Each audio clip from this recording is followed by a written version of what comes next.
what's going on, everybody? Welcome to Locker Room Sports. This is your regular Tuesday night show. We got several things to talk about, from some bowl games and things that's going on to comments that we heard from the head football coach at Seattle, making some offhand comments, not directly at Grubb, but you could probably take it that way or however which way you may have wanted to take it.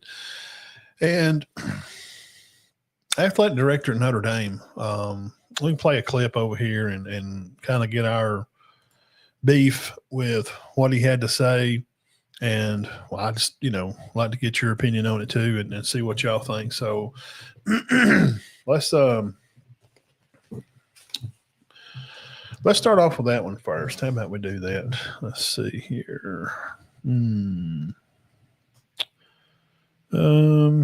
Let's see. All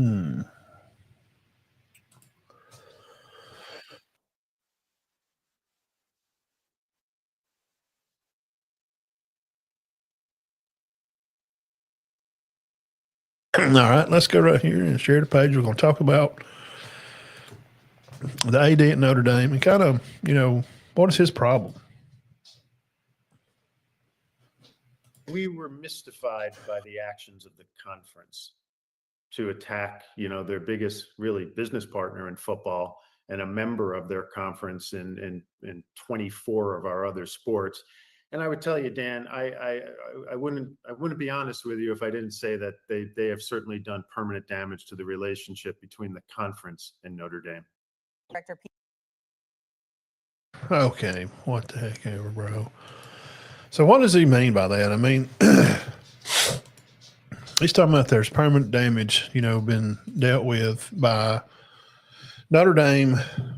And if you don't know the whole story, what they're talking about, I'll give you about a 3-second rundown of it. On the ACC network, Miami and Notre Dame game played continuously through the network. Notre Dame feels like that by them playing that game, that it give a unskewed subconscious bias towards maybe the committee, picking to have Miami to finally jump them in the final week of the poll. What did Notre Dame? They just think that they're above all. They have the best brand of football and everything that they do. Like nothing can ever affect them. Nothing can ever affect them at all. No matter what they do, it's always going to be perfect, always going to be great. And they're such a, enormous brand because they have all the money. And that's just not true. So, but ACC Network playing the game through the weekend has somehow hurt the feelings of the AD here at Notre Dame. His comments are just – it's just silly. Number one, if you don't know, then, well, that's why you stop by here. Like the video while you're on here, hit the thumbs up. I sure would appreciate it. Notre Dame does not belong to any conference in football. They do share in a lot of other sports with the ACC, and I think they play about 5 games. It's what they schedule for their football. And ACC is just the worst conference that there is. So they're looking out for themselves. Okay. So when the conference decides that they want to look out for theirself and their team that plays football in the ACC, I think Miami's in the ACC. I mean, don't get me wrong here. I believe they are. Then why in the world is it a problem for them to cover their own self? Because if Miami, by them getting in and winning game stuff, that will create revenue for the conference because the money's given some to the school and then the conference will get the other half. So why is Notre Dame PO'd?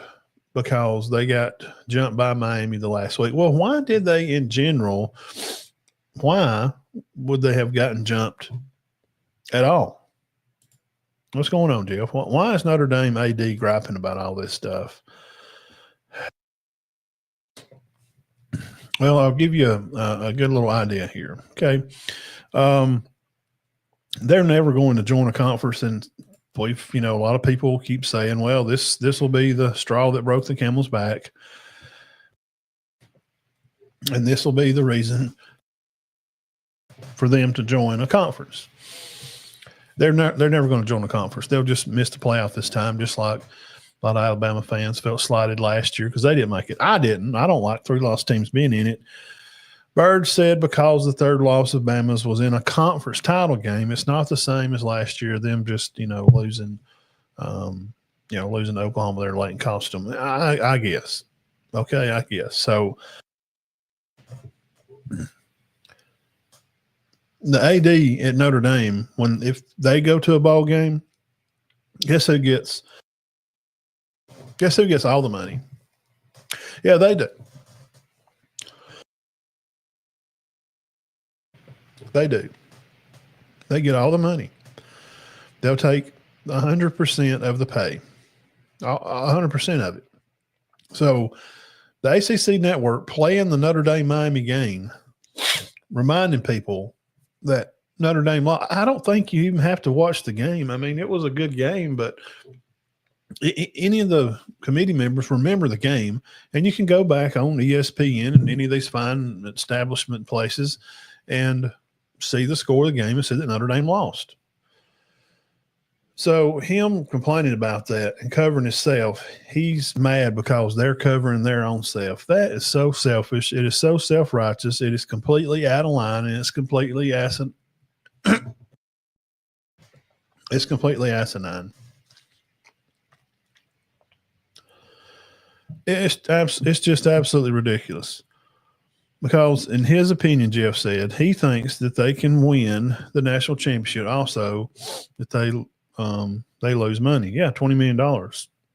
So they could go play a bowl game and probably win 5 or 10, take a prize of $5 or $10 million. Yeah, that could probably work out for them. But you're offered to go play yeah, we fix to get into that, Keith. Hang on. We're talking about Notre Dame AD complaining because the ACC network decided to play the Miami Notre Dame game. He's griping about this did intangible damage to us, adding to them. It's just irreparable damage. Let's go back and check this out again. Y'all check this out. We were mystified by the actions of the conference to attack, their biggest really business partner in football and a member of their conference in 24 of our other sports. But not football. 24 other sports. We're not talking about those those other sports there, Pete. This game is the playoffs, college football playoffs, not rowing, not badminton, not ping pong or soccer. Football. Sports. And I would tell you, Dan, I wouldn't be honest with you if I didn't say that they have certainly done permanent damage to the relationship between the conference and Notre Dame. Well, I tell you what, buddy, just pack your bags and go hang out over there by yourself and play in your own stupid little league and be independent.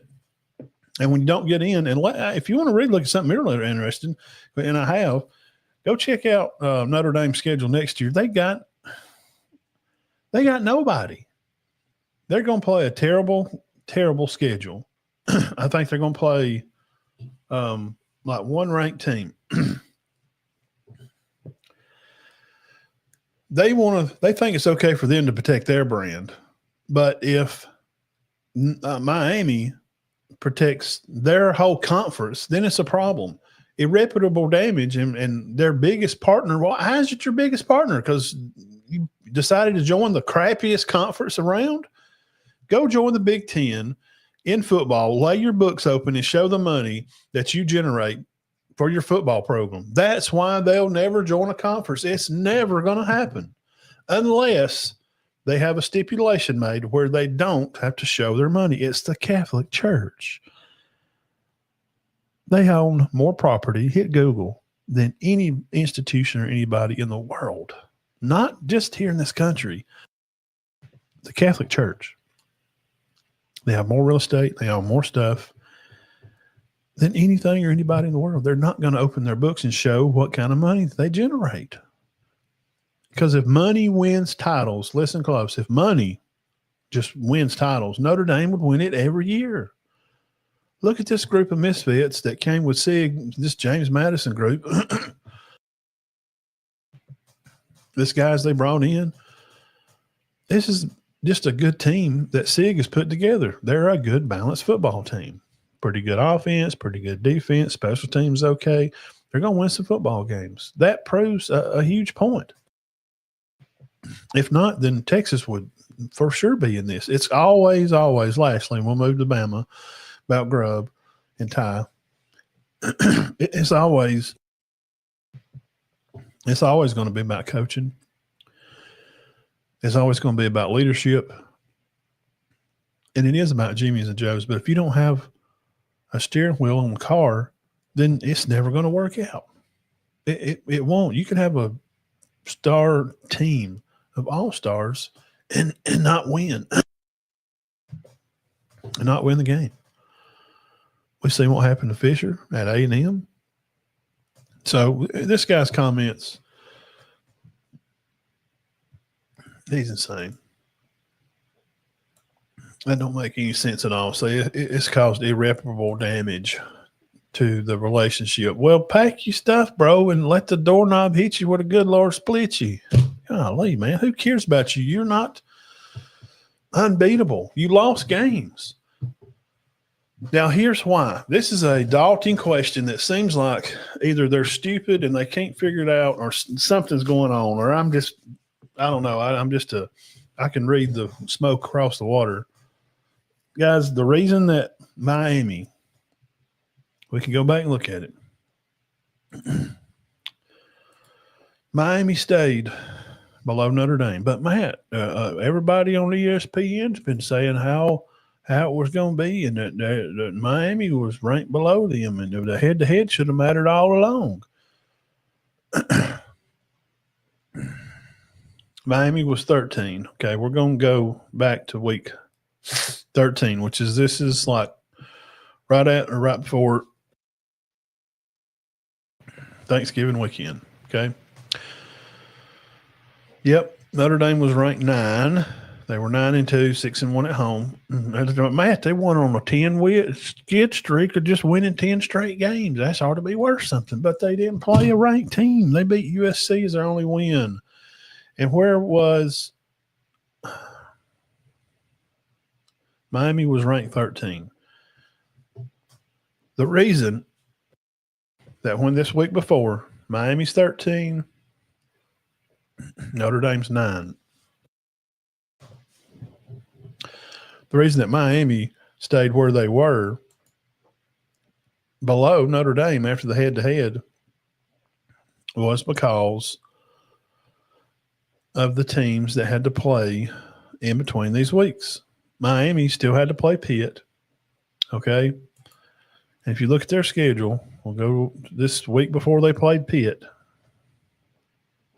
They had Virginia Tech, North Carolina State, and Syracuse. Okay, those are conference games. Those games were still out there. And because Miami had just lost that week before, like week 10 or 12, 10 or 11, they had just lost to SMU. Yes, Miami lost to Louisville and SMU, and people were just so happy that they made it in. 2 unranked teams. So Miami stayed lower because of this loss during that week. But, Matt, when the bracket come out, Miami stayed lower. And as the weeks went on, then Miami beat Syracuse by 4 touchdowns. They beat North Carolina State by 6 touchdowns. They beat Virginia Tech by 4 touchdowns. And then they played Pitt last, and they beat them by 5 touchdowns. See what I'm saying? Now, none of those teams are ranked, and they think Pitt was a good win for them, and that's fine. But when you get over into the later weeks and it gets closer to the selection of, like, back last week or so, that's the reason. Week 15 was the last time here because guess what? Notre Dame and Miami didn't play. So now this is going to give an opportunity for teams that were ranked right around Miami. BYU was 11. That's the team. Once BYU lost, and Miami with where Miami was, this give an opportunity, people. I'm trying to explain this. I don't know, people just don't like it, just goes right over there. Why in Miami they give the impression the committee did the whole time they had that selection show that Notre Dame was going to be in. They tricked them.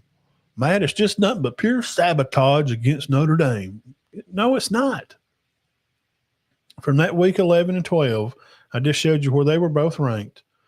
And because Miami had come off that bad loss to SMU, that kept them down. And Notre Dame had been winning a couple of games. Then Miami goes on a run and wins 5 straight games by a lot. An average of about 5 touchdowns. And then when it come that week and BYU fell out, that moved the team out of the way between them of the 3. One come out. So when you put them side by side, the head-to-head then had to count. If we were going to bump up here this last week, because them two didn't play a game. So that was the comparison.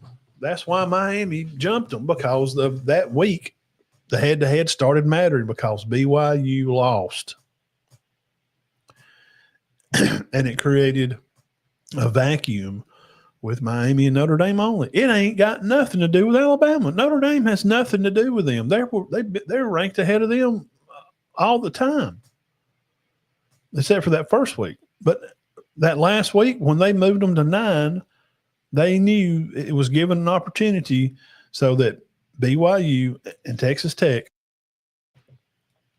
because Bama was going to play for their conference championship game, which is fair, because the other two below them, the Miami and Notre Dame, was not playing for a conference championship game.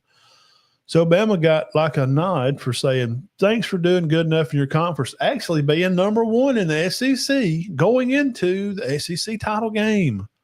You could go look it up. The SEC standings, Bama was 1. So they put them at 9 because of the nod of having to play another game. Win or lose, it was going to be a good situation because of their totality and having the overall strength of schedule of 6, not Notre Dame's 45 or Miami's 42. They didn't play games. So when BYU come out again, it created a vacuum. It put Miami and Notre Dame side by side. BYU's out of the way. It put them together.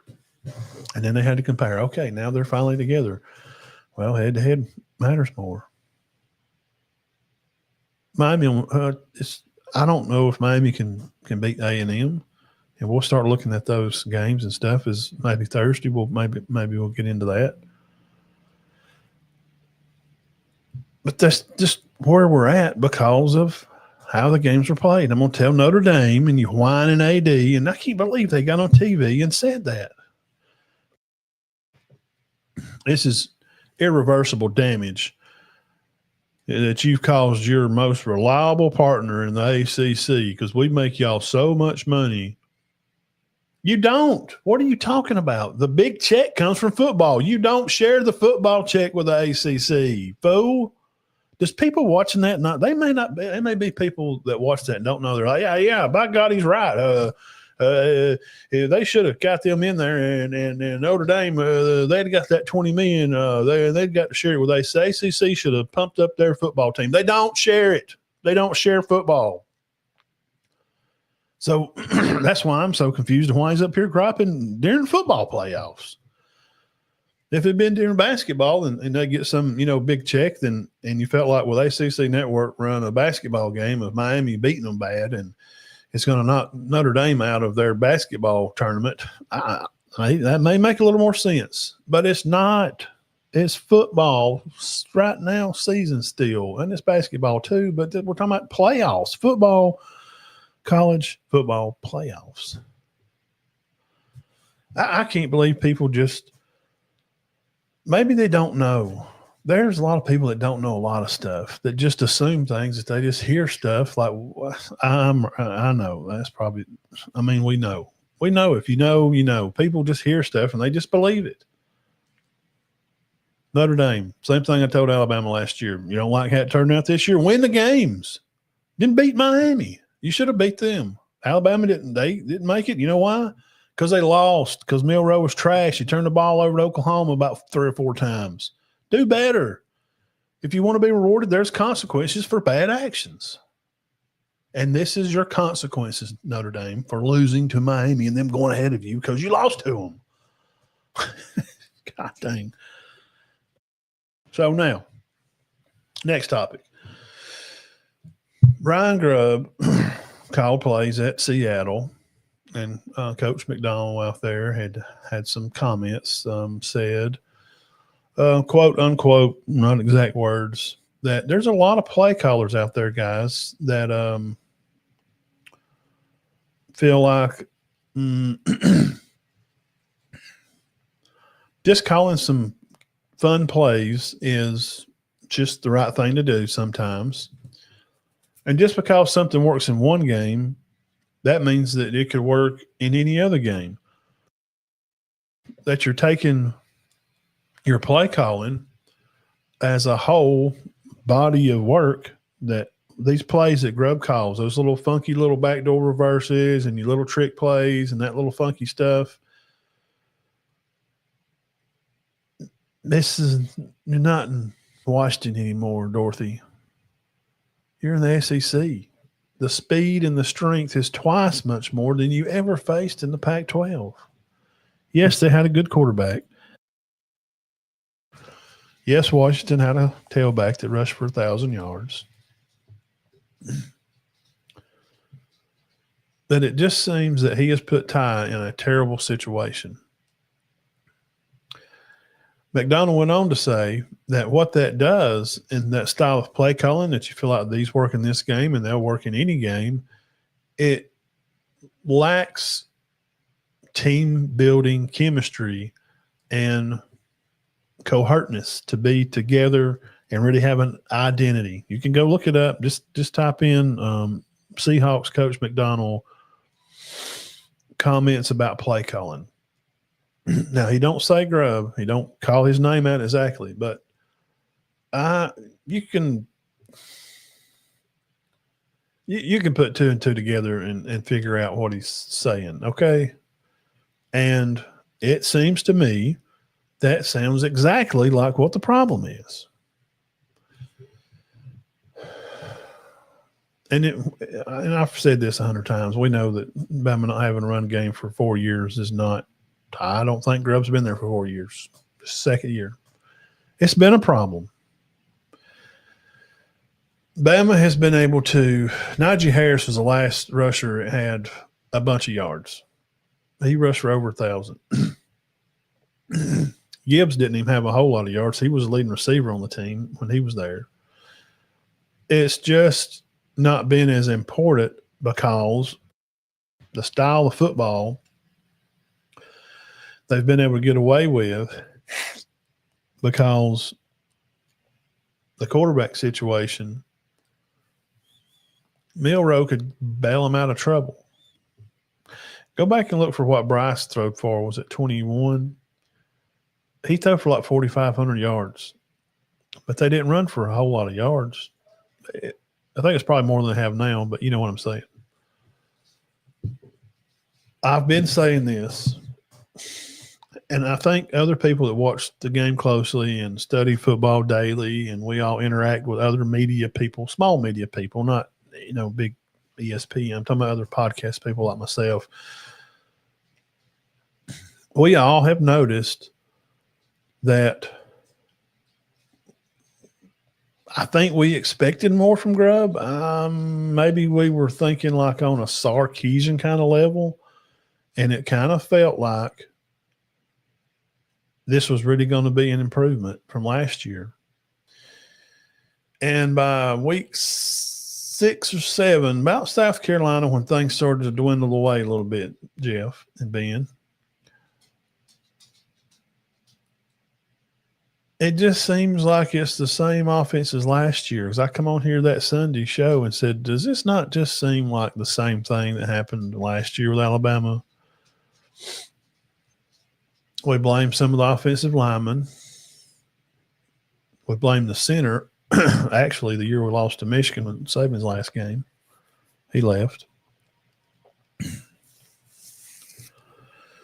And was it Pritchett and Booker and them? One of them, he graduated, and the other one transferred at Nebraska, and he's been not heard from since.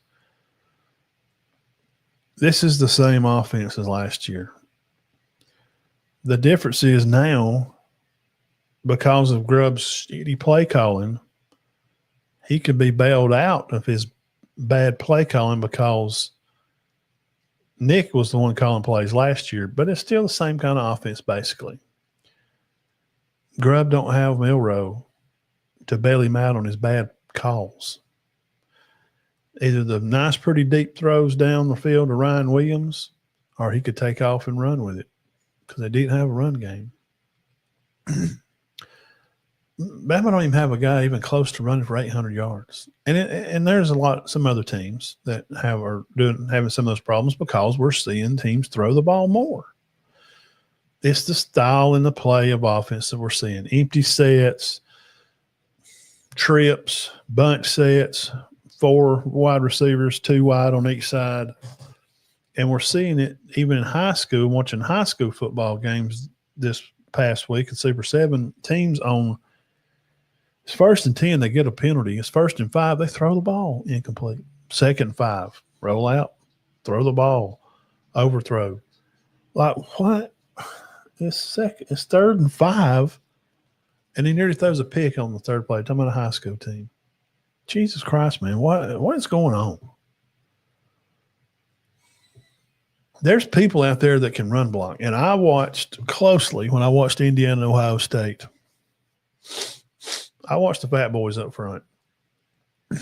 Indiana, their offensive line was making ways for Brax to beat.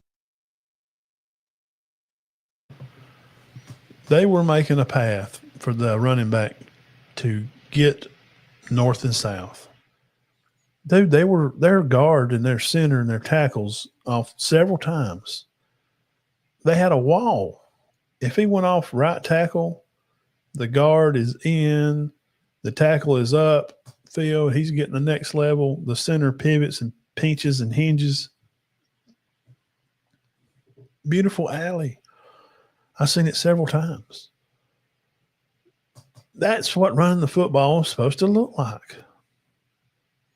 So there's still teams that do it. Indiana, I liked how their offensive line blocked for their run plays. It looked like Alabama from years ago. Now,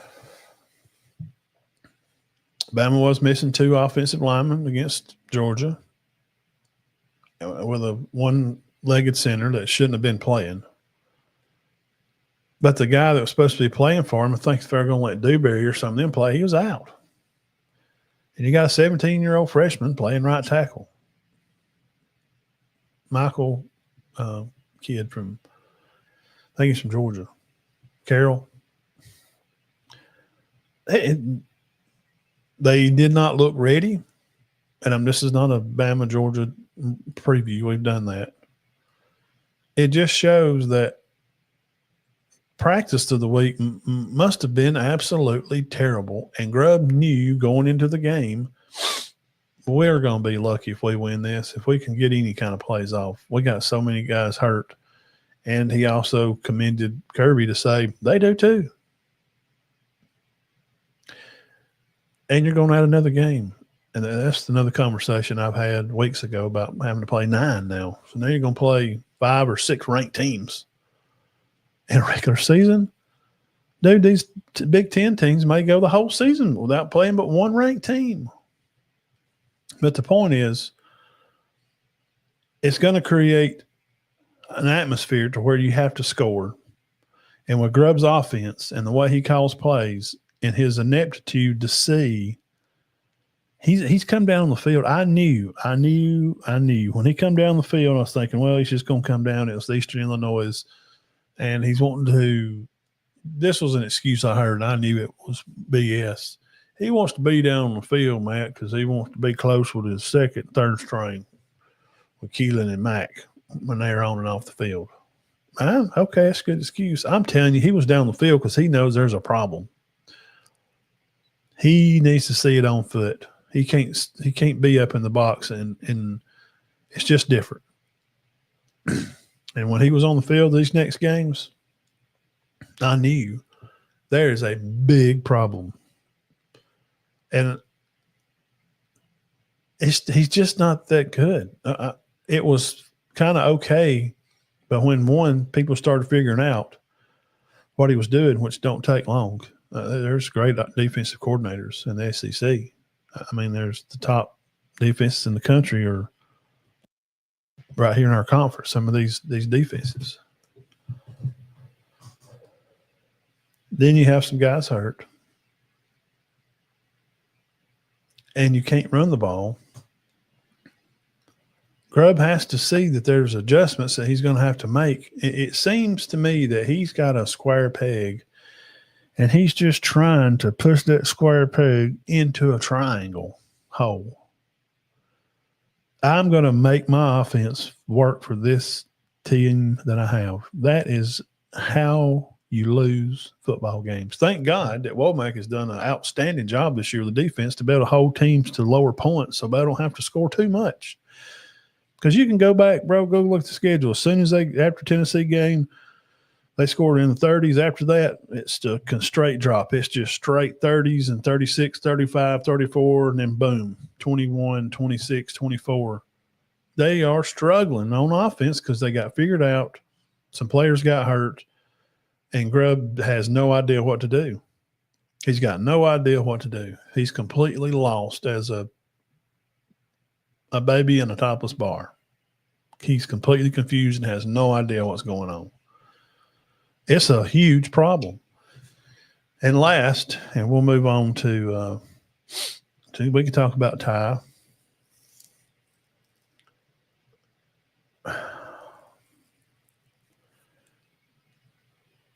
This ties in with recruiting since we just come out of recruiting week. Let's just pretend that we're young recruits, okay? Let's just pretend. Let's just play Mr. Rogers here, Mr. DeBoer's neighborhood. It's a beautiful day in the neighborhood here in Tuscaloosa. Start out the year looking good. You have recruits come to all these games. In one game, they had 16 recruits there, and like 6 of them were 5-star players, receivers, linemen, quarterbacks. Now, as the year goes on, and these high school kids watch this stuff. They watch ESPN and all the highlights, and they hear the people talking about the ineptitude of Alabama to run the ball. Top running back in the nation, number 1 in the state. Just watched him win a 4A state championship at Jackson. Broke the 4A record for rushing in a state game with about 300 rushing. Ezekiel Crowell, he signed a few days after to play in Alabama. A couple of his teammates were going to South Carolina, the quarterback, and I think they have a few guys going to North Carolina and South Florida. We're still in Mr. DeBoer's neighborhood here. The little train comes around, dling, dling, and it goes to the neighborhood, and things are looking good. And then about week 7, you're riding along the nice little Charlie choo-choo train there through Mr. DeBoer's neighborhood, and the offense starts to go down and down and down. As you wind amongst the dark, steeply cool cave as the niner in the depths of the cool lay upon your skin, you're thinking, this is not Alabama. I feel uncomfortable. It's cool and wet and kind of scary. Defenses are all over the quarterback. He has no shot to hardly throw the ball. If you would like him to try to throw it deep, it really don't matter if he can throw it deep because he don't have time to. Because the offensive line coach should be fired. So as a running back, You're thinking, well, they're 113th of when I looked at last time in running the ball. Does Crowell think he can come and solve that problem? It don't matter how good the tailback is. When the line ain't blocking, he ain't got nowhere to go. Now take it that Jam and Daniel Hill are bigger 3-yard backs. I think Crowell is a more shifty, lacy type guy, the one at LSU that I really like. It's got to be a bad look to have all those 5-stars standing on the sideline and your offense looks like a big pile of dog food that somebody took a dump right in the middle of it, and they're trying to sell it to you. Come here to Alabama. We can develop you as a quarterback. We had Penix. He was first round. He's a great quarterback. Come here. We can really get you going. Get you going for what? Get you hurt? You talking about Ty's going to have to probably come back and play another year because his first year here starting is so trash because of the play calling, the offensive line blocking, and the lack of the run game that he cannot pick up because he's not Milroe. He's not going to run for 700 or 800 yards. Is there an opportunity for a recruit that may want to come in and may have an idea that I would like to play here at Alabama? I ain't heard nobody say this, and maybe I'm the only one, and that's fine. That's why you need to hit the subscribe button and be here. I see things a little different. I have a little bit of different idea.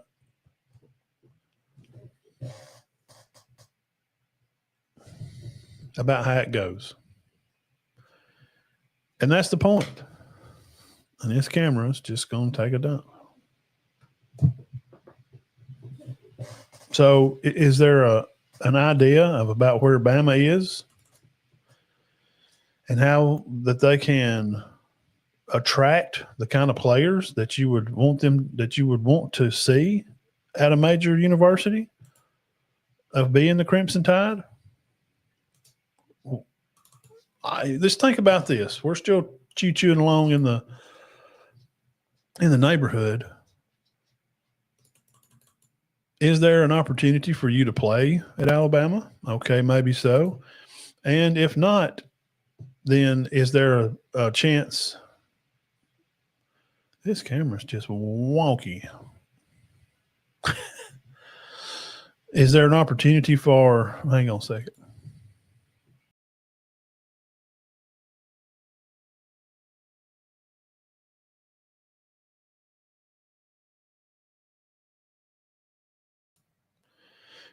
Okay, is there an opportunity for somebody to want to come in and play and look down the field and see this great looking offense and think, man, I think I would really like to be a part of that. I mean, I want to be a top rated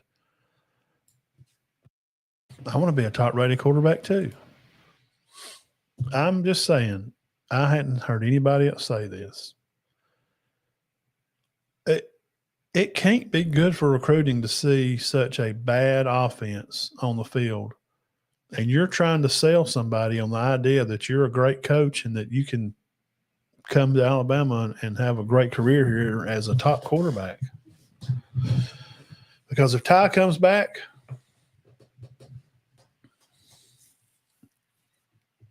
if Ty Simpson comes back next year, guys, I probably would bet because Mac will be a redshirt junior next year or redshirt sophomore. Now, somebody told me he is freshman, but they have used his, so he'll be a redshirt junior next year. He's not staying. I think he needs to play now and go ahead and get him ready. Ty's burnt. He's done. And some of it is his fault. He just pitter pats his feet. And when you see a quarterback tapping and tapping, that's terrible. He's scared to death for a good reason. Because they have not blocked well for him most of the time. Because teams can get after him on a pass rush because they don't have to run block because they're not going to run the ball. That's why it worked against Auburn so well, because Auburn Durkin come out and his defense just said, we're just going to line up and play some mid zone here and cover the flats. He can't throw it deep. They're not going to run the ball. So we're just going to kind of lay back a little bit. We'll get after them a little here, but Jam found a way to dig into Auburn's defense that first half. That's why they had success, because Durkin said, they can't run the ball, and I ain't going to try to stop it. And then they started running the ball, and it's like, okay, we'll figure that out. And what happened? They said, well, Jam, you slowed down. No, Durkin adjusted, and he cut it off. Because Auburn has got a pretty good defense. They're top 10, top 8. If something don't change and they lose to Oklahoma again for 3 times in nearly one physical year, something's got to change. I don't know. Oh, no, I do know. DeBoer don't have the cojones to fire his friend. He won't do it. It's a huge problem. There's just no adjustment. And I think it looks bad that most of us that really watch the game, and not just because it's Alabama, just watching the game and studying it. And like I said earlier, talking to other people that do this for a living. Besides me, I listen to them every day. I chat with people through Twitter that does this kind of stuff too.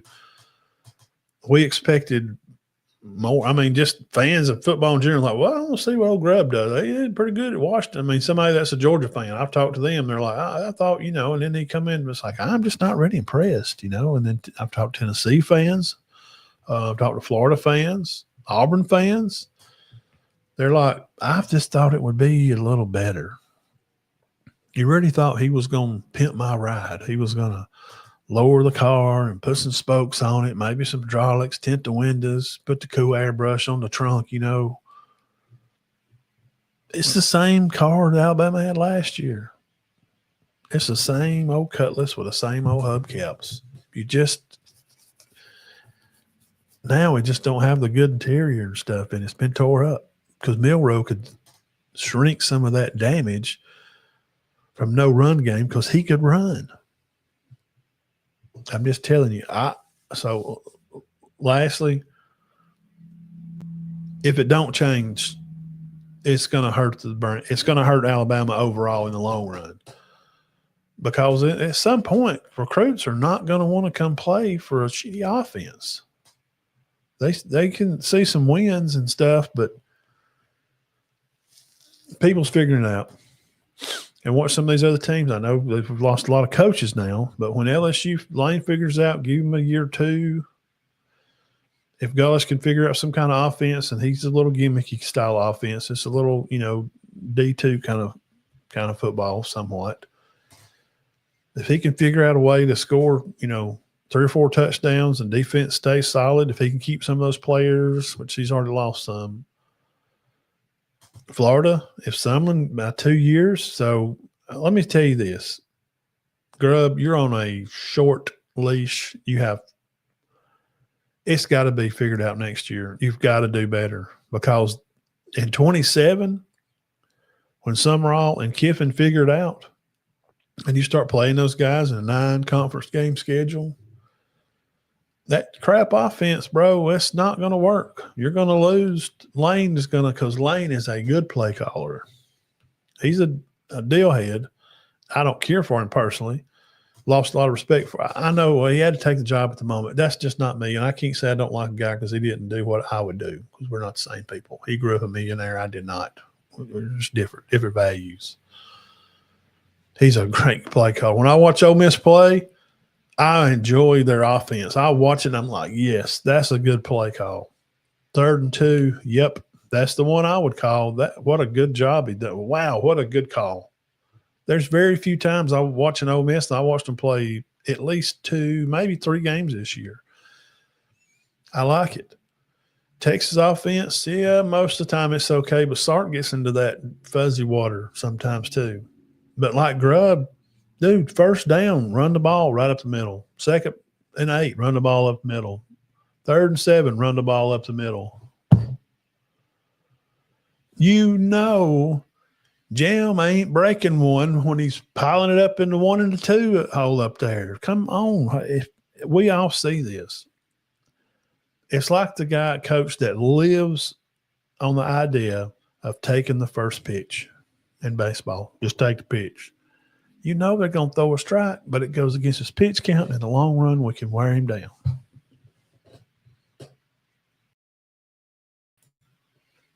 We can wear him down in the long run. Why is this thing a piece of crap tonight? It's just Garbage.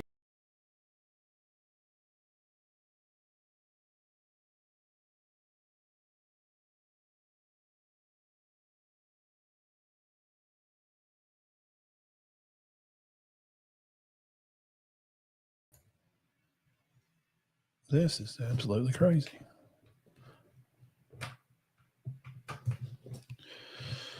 Sometimes it does this. Just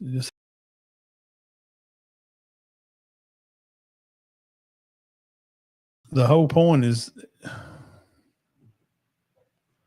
this then.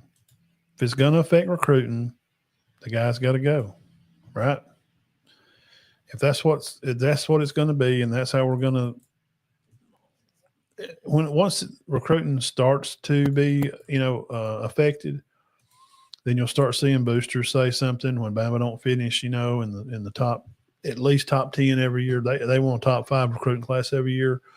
Well, why aren't we getting those guys there, Coach DeBoer? Who wants to come play for a shitty offense? It's terrible. -3 yards. Come on, man. Not only are you a Division I school, I mean, anybody could run for more than that. Without the sacks, they run for like 30 yards, even if they didn't take off the sack numbers. And it just puts Ty in a bad place. And he's not looking confident at all. That's why he needs to come out and you need to start another guy. Just put Mack in. He can run around a little bit. That could create some diversity to get the defense off balance enough to make them play up a little bit, at least make them think you might run it. That's how it loosens up the defense. When they start playing down on the line because they think you may run it some, that gives you a shot over the back to hit a pass up the field somewhere. And the way we ended the game with those both the Oklahoma game and the Georgia game, the Oklahoma game, Ryan, both ways, he runs this hook. He just runs a straight hook, He runs all the way across the field. It's like this long drag route. He just runs from one hash to the other. And Ty waits and waits and waits. And it's a short route. He don't even get up to the first down line. And they did it the same thing against Georgia. They just run it to the right. The one he threw way over his head out of bounds, that's the same play. Except against Oklahoma, he threw it in the dirt. They wasn't even deep enough to make the first down if you would have threw it to him. It's a terrible play call. After you watch thousands of games and you see what works, that ain't working. I think I don't know, man, but DeBoer's got to get in his head. He's like, dude, I done been here a year. These motherfuckers are fast out here in the South. Stop running this Pac-12 jibber-jabber bullshit, gypsy road stuff that worked out there when you're playing against guys from out west out there. They do have some good players, but it's not the same. It's just not. Go look it up. NFL draft classes. What schools have the most kids come out of college to the draft? It's around here. Maybe that play worked in Washington, where Jeremy, like when he was out there, he could run that pattern, run this long crossing route and drag all the way across the field, and he could get open. Well, out here, old dude's right in his hip pocket all the way across the field. When he tried to throw it in Oklahoma, he just reached around, knocked it on the ground. And he's saying, well, dang, that didn't work. Can you not see, bro? Is them glasses not thick enough? It looks like you could melt the side off a freaking hubcap off a 74 Buick with them things if you line them up in the sunlight. He's got to be able to see. the speed and all that's different. It's a terrible look for the university, man, to have it's just like with Auburn. That offense is terrible. They knew they had to fire Freeze. He couldn't even score on Kentucky. So at least Cohen, tip your hat to you, buddy, because you had the sack to lay it on the table and said he's got to go. He's killing our college. These offensive players we got standing on the sideline watching the game, they're like this. Hey, Jerome, you want to come up here to Harvard and play for this guy? And they're like, I don't know, man. They're terrible. I want to go get developed and go to the league. This looks like crap. These quarterbacks, Cedric Morgan, JT Tamala, two of the top picks in this class, number one wide receiver, top quarterback, they're watching the game like, is the play calling are we going to get the ball? Ryan ain't even got, what's going on? He's supposed to be their guy. And quarterback JT's like, I want to get developed and, probably go to the league or something. Is this Alabama offense, Grubb and the board connection, bringing it from the West Coast? We're going to run it up. They play for a national championship. Well, but when they had to match up some speed, it didn't go well. I don't want to be that guy that keeps saying every weekend, fire the board, fire that son of a gun. I don't want to be that guy. I don't want to be that guy. I'm not. But it's when it starts affecting recruits, and it hadn't right now. But there's got to be, if I'm at Auburn, Florida, LSU, Georgia, there's no way, if I'm recruiting a kid I know that's been talked to him, others, a quarterback, a receiver, or tailback, there's no way I can't put him down there and we're going to talk mom and dad and we're going to sit in the living room. I'm going to put this YouTube video on and I'm going to show them these highlights, these Bama games, and go, that offense, you're a good quarterback. Boy, I've been watching you play in high school for 2 years. We've been recruiting you just like they are. This is the offense you want to go play for? Or you're a running back? They had -3 yards. It's got worse week after week after week after week. His QBR is terrible. With the way Ty's played, he couldn't start on any other SEC team right now. None. Not one SEC team's taking him to start. If you take him right now, take him out of Alabama and play him in Arkansas. Yeah, you better go watch that kid at Arkansas, Taylor. That kid, pro. Go watch Mississippi State quarterback. Those guys can run around and make plays with their feet, and boy, they put zip on the ball. Are they work in progress? Sure. I'm telling you, man, Ty Simpson could not start a game this Saturday on any SEC team if they were all playing. He ain't better than none of them. Tell me, please hit the comments over here. He's not. He ain't better than no quarterback right now. So you going to pull Aguilar from Tennessee and put in Ty? What game are you watching? Gunner? Well, he's on a roll right now, bro. Run the ball enough, keeps the offense playing well. He keeps his defense off the field. Why do you think Bama lost to Georgia? Another reason, man. God darn, the freaking defense is wore out. You go 3 and out, punt, pick, punt. That's the first quarter. No wonder they give up 2 touchdowns. Georgia started the ball in their own territory about every time. They didn't have to drive. None. When did they ever have to drive 95 yards to go score? They didn't. Because the offense is anemic. They can't move the ball. They couldn't even move it 10 yards. They punted. He threw a pick. They punted. And these kids watching these games on the sideline like this, I'm so-and-so, bro. I'm good. You don't know me. Watch out, ho. Let's go. What's going on, cuz? Oh, tell me. I'm good. And at the end of the game, and then you go visit to, I don't know, maybe you go out and visit A&M or somewhere. Go visit Tennessee. Them at the top offense in the SEC, that's them. And you go up there and watch a game, and you're a quarterback. Boom. Oh, wow, touchdown. Wow, they moved the ball down the field.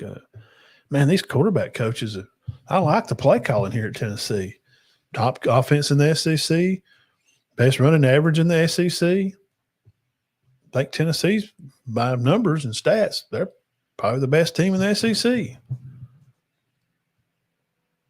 You're an offensive player. That's you want to go shine. You want to go make money to create your own image and likeness to make some extra money through the NIL Go Fund and the collective.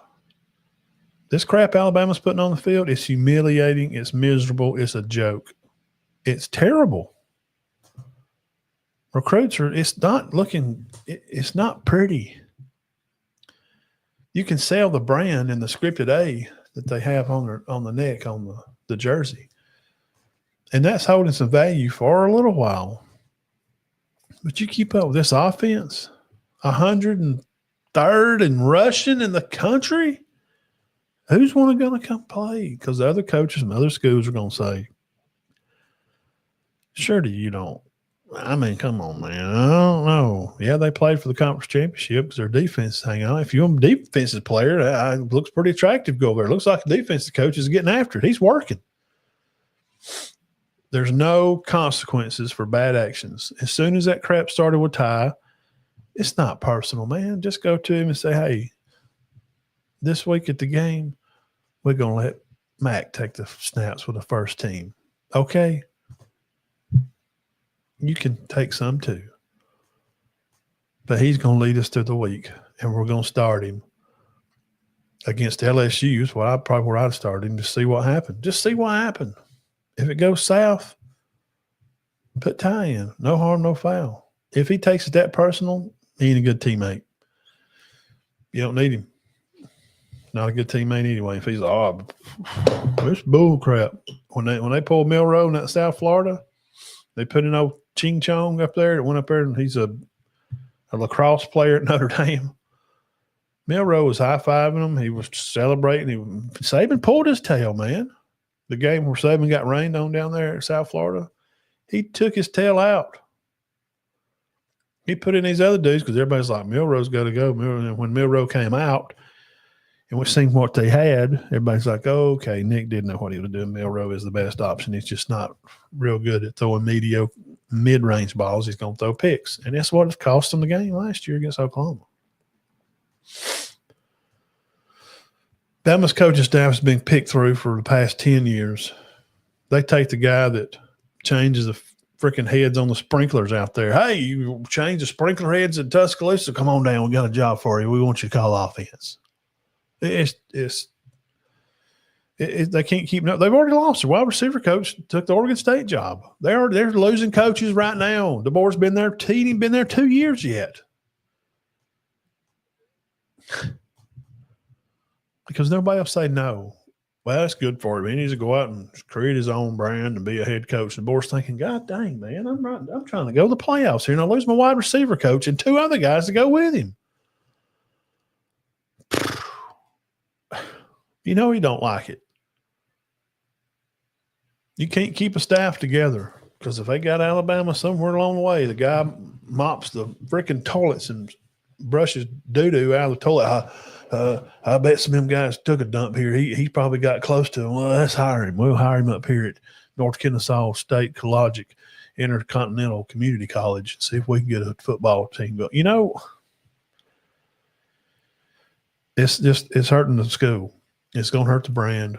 And they keep putting this bad offense out there, and Grubb don't wake up and do something different. I don't see him doing nothing different. I think they can beat Oklahoma because they'll be healthy, and they doubled Oklahoma in offense. I think they have a great shot at beating them. Just don't turn the ball over. Those are things you can control pretty easy. They could have the same kind of game plan and beat them because Bama's defense held Oklahoma to like 200 yards of offense the whole game. I think he threw for 130. They rushed for 60. Yeah, they can win that game. Are you kidding me? Anybody that would pick against it's just being a hater and being foolish and just don't want to pick it.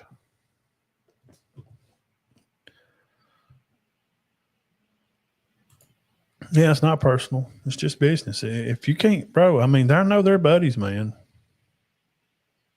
They're buddies, and he don't want to fire him, man.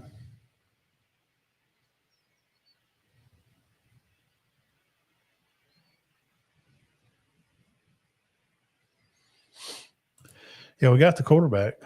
Yeah, Keelan Russell's the quarterback, 5-star QB from Duncanville, and but the receiver went to USC.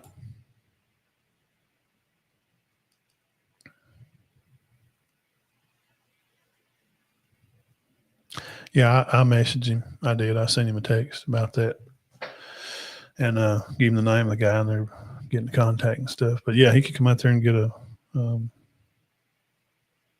Yeah.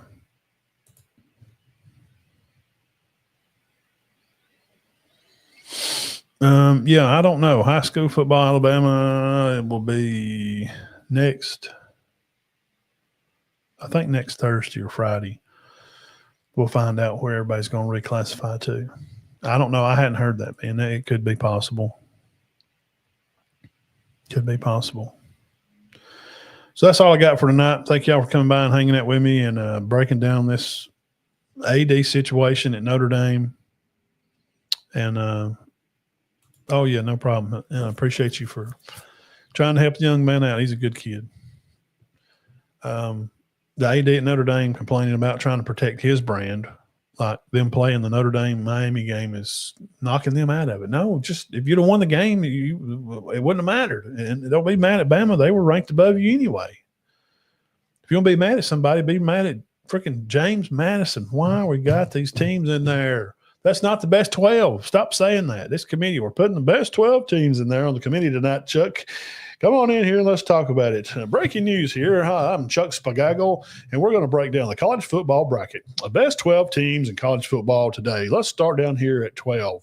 James Madison. And then at 11, we're going to talk about Tulane. Shut up. You're stupid. Your mama dresses you funny. They're not. That's not two of the best 12 teams. Put Notre Dame in there. Take James Madison out. Send Notre Dame to Oregon.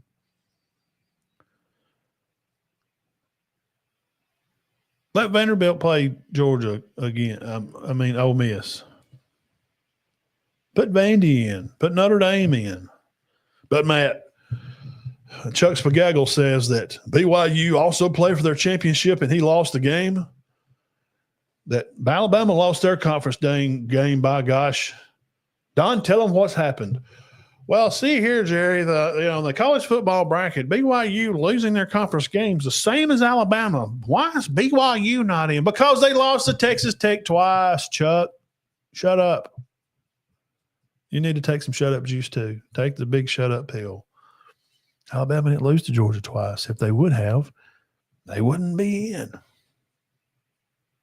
Dummy.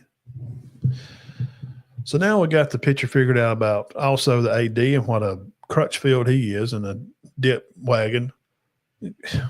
I guess because they would like their team that profits them money, their football team, because Notre Dame don't profit the ACC money. Miami does. They're going to take up for their team. Right? Yeah. And now we see where Grubb's play calling is not good. How does that affect recruiting from here on out? Because it's affecting Ty and his playability. It's a huge, huge problem. Tulane and James Madison deserve to be in the college football playoffs this year because they won the respective championship games. It's a reward. They suck. They're going to get beat by 40. I don't want to watch it. It's terrible football. What you said is correct. By the rules of the committee and the bracket, that is right. That don't mean I like it. I don't want to see James Madison. And even that, we're going to watch Tulane play. Ole Miss, they were up 3 touchdowns before half. They were playing with them and won by 5 Oh, God, it's terrible. I don't want to see that. Put in Notre Dame and put in Vandy. I like it. Put them in it. All right, guys. Appreciate all of you so very much. And we may break down the actual bracket and look at some games. I don't think you like it, Jeff. You don't want to. Jeff, do you really want to watch James Madison in Oregon? No, you don't. You don't really want to. You really don't want to watch that game. I know you don't. You like good football games. You're a fan of Ohio State. Like seeing good football games. It's just that easy. So come back maybe Thursday. I'll see what I got going on then. I don't know. And we'll pull the bracket up and we'll look at some after Oregon beats them and see how Texas Tech. Yeah, right. Duke. No, not Duke. Put in Notre Dame in place of them. Put in Vanderbilt in place of Tulane. Heck, put in BYU if that makes people happy in place of Tulane. Let them go play their own conference championship. This is not. Here's the thing. This is what the lie part, Jeff. They're saying this is the 12 best teams. That's not true. Because those other two teams, they will not ever win a national championship going through that bracket. Never, ever, never. It'll never happen. It's never going to happen.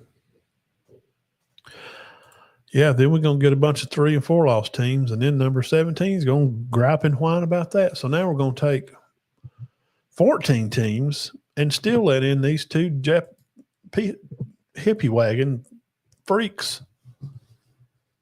Tulane's and James Madison's in North Texas, and we're going to let them see if they can make a Cinderella story and the shoe fits their foot at midnight. They can ride away in the pumpkin in the Never Never Land. Oh, God almighty. Yeah, that's why I just need to go back to 4. Let's just have the top 4 teams. 2 plays. Well, 1 plays 3, 2 plays 4. The winners play each other. Bam, we're done. But on number 5, I didn't make – shut up then. Go win games. Go schedule some better teams where you have a better schedule. And like Notre Dame next year, they're going to have nobody. They're going to walk to the playoffs, and their first real game is going to be the first-round playoff, and they're going to get blowed by because their team ain't seen any speed on the field that year. That's what's happening to Notre Dame next year. I don't know. I got a bunch of crap going on right now, moving around and that kind of stuff. I don't know. But I will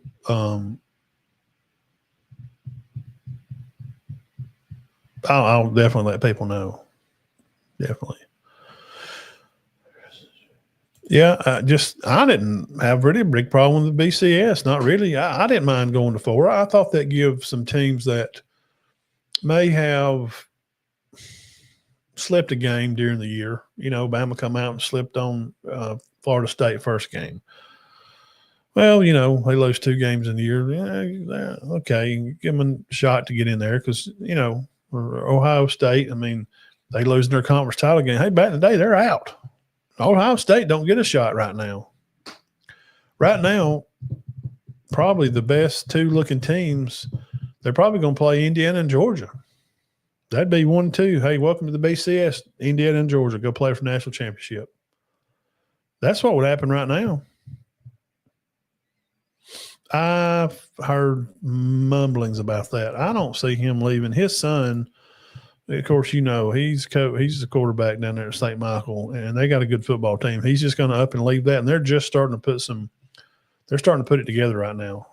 Now, if he's a senior and he's fixing to graduate, maybe, I don't know, but he does have like 10 or 12 other kids that maybe want to play football. I don't know. Why do you want to go back? Why would you want to go back, you know, to the NFL when you just got it made, man? He's got a great job. What up, TriStar, you old rascal? Funny thing is how I'm the one that's been saying for years that the giant conferences are subject if playoffs would fail. Well, oh yeah, I know. Yeah, we talked about it 2 years ago when we used to get on Twitter and talk all the time. You're right.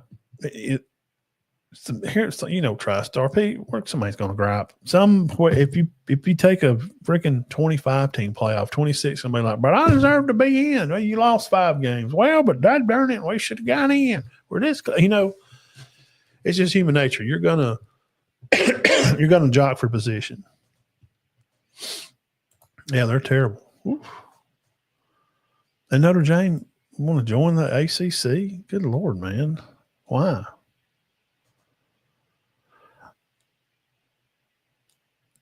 So the coach did sign him to a practice squad?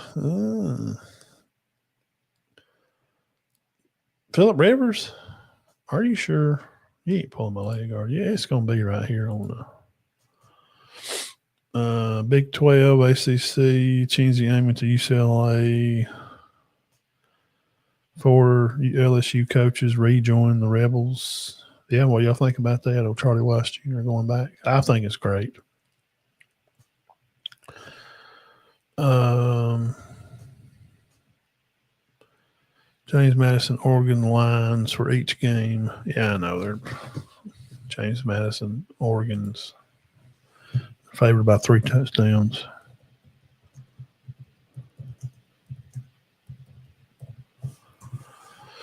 Let's see here. Yes, Phillip Rivers, the former NFL quarterback, has come out of retirement at age 44 to sign with the NFL's coach practice squad. Joining the team he last played for in 2020 amid a major quarterback injury crisis. The move makes him the oldest active player in the NFL, providing the emergency option of the Colts deal with season-ending injuries to star Daniel, backup Riley Leonard, and with Anthony Richardson also on the sidelines. Yeah, we know their quarterbacks, like, they got nobody. He turned 44 this month. Previously played for the Colts in 2020, 1-year deal, $25 million deal, leading the team to the playoffs. Well, Phil, God bless you, bro, and good luck to you on that, and I hope it all works out for you. He won't be coaching his son anymore, I guess, so that kind of sucks. Simple solution, have an 8-team playoff with only conference champions. Yeah, that's what we was talking about yesterday. True. Best record in all the playoff games at home stadiums. Yeah, I love it. I mean, something different. I'm okay with what they're doing now, except the James Madison Tulane. Stop putting them. No, they're not going to win it. This is not the best 12 teams. It's not the best 12 teams. Stop saying there's media people, not y'all, the ESPN. 12-team playoff. Take it over, Steve. Tell them about it. Yes, Stan Ripple here. We're going to talk about the 12 best teams in college football right now. Tulane and James Madison will be taking on here in the first round playoff. Shut up, bro. They're crashed. They're not going to beat none of them teams. Stop it. Stop selling that snake oil. I've seen too much football, and I ain't got time for it. Well, yeah, money does, because – that's why bowl games don't mean so much, because there's too many. Man, I remember you had like 14 bowl games, and they kind of meant something, and it had some relevance to it. But now it's just a TV slot. It's selling ads. That's all it's doing. You're selling ads on the TV. And if you can have a game on to put ads in front of, you can make money. And ESPN, ABC want to make money.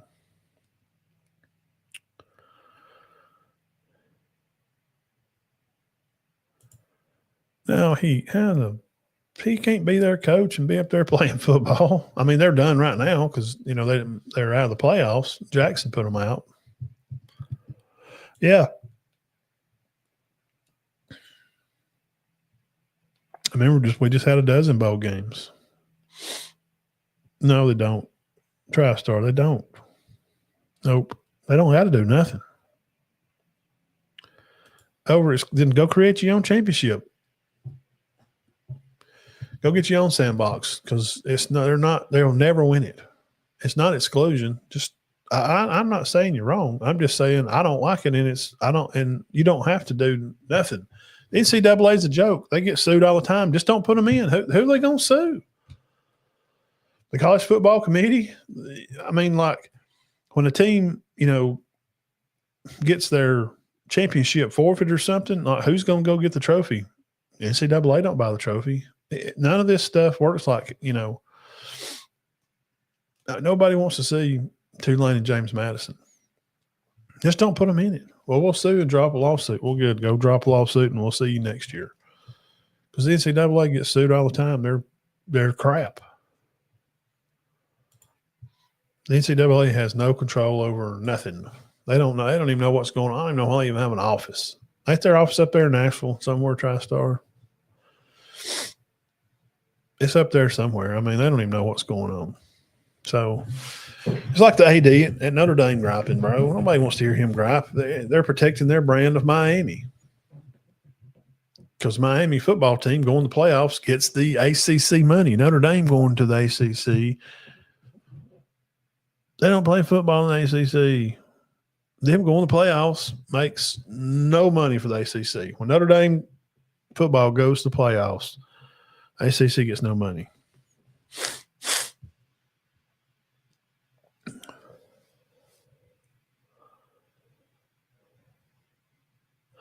Yeah, they're just going to have to do something. Just put him in there and, I don't know, just hand it off and let him run around and hope. I don't know, man. He ain't played in a while. How good is he? I mean, I'm sure he still throws the ball around like with his kid or whatever, but like real like game time throwing, I mean, I like Phillip Rivers. I always thought he was a good quarterback. I don't know. Heck, you'd just nearly have about as much luck bringing his son up there and play or something. Let's go grab a little snack here and get ready to go to work tomorrow. Got a long day. Thank y'all for coming by, TriStar. Good to see you, man. Come back on here more. It's kind of slowing down and we won't be on quite as much. Try to come on Thursday night, but Sunday, Tuesday, Thursday at 6 Central. And we'll try to go, I may look at the bracket and talk about Texas Tech and their defense and all that kind of stuff. All right, Jeff, y'all have a good one. God bless everybody. Make sure you hit the thumbs up before y'all go out. Boom, thumbs up. It's that easy. Just hit it.